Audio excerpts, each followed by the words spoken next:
Proses perencanaan pernikahan memang kompleks. Tidak heran banyak pasangan calon pengantin yang memutuskan untuk menggunakan jasa wedding organizer atau WO. Namun untuk memilih WO yang bisa dipercaya dalam pesta pernikahan bukanlah pekerjaan yang mudah. Butuh keyakinan tersendiri.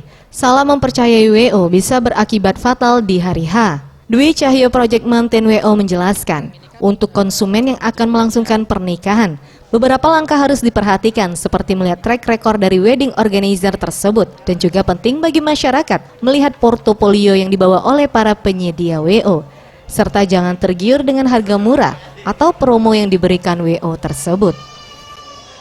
Benar-benar membuat positif ataupun negatif. Positifnya adalah para konsumen calon pengantin ini bisa melihat track record dari para WO tersebut sebenarnya. Tapi ada juga kadang-kadang yang bisa tertipu gitu. Nah, yang tertipu ini seperti apa? Kadang-kadang klien ini tidak teliti dengan memilih dari WO tersebut. Jadi sebenarnya sarannya untuk para klien yang memang kalau misalnya melihat dari media sosial, lihat dulu nih, misalnya WO-nya itu sudah pernah ngerjain beberapa acara di mana saja dan juga sudah berapa kali buat seperti itu, tempat-tempat di mana aja.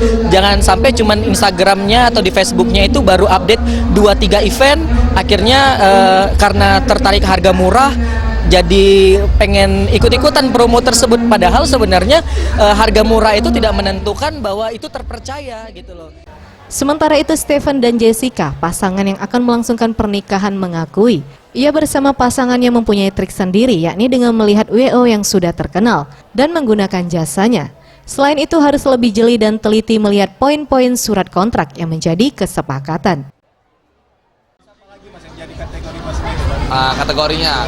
Terus yang kedua itu mungkin dari saya sudah hotel yang bagus, juga semua orang tuh harus mengenal tempat itu. Jangan sampai itu tuh kayak ada WO yang nggak jelas atau gimana. Kontrak-kontrak dan pelayanannya terutama menurut kami. Tim Liputan Sriwijaya TV.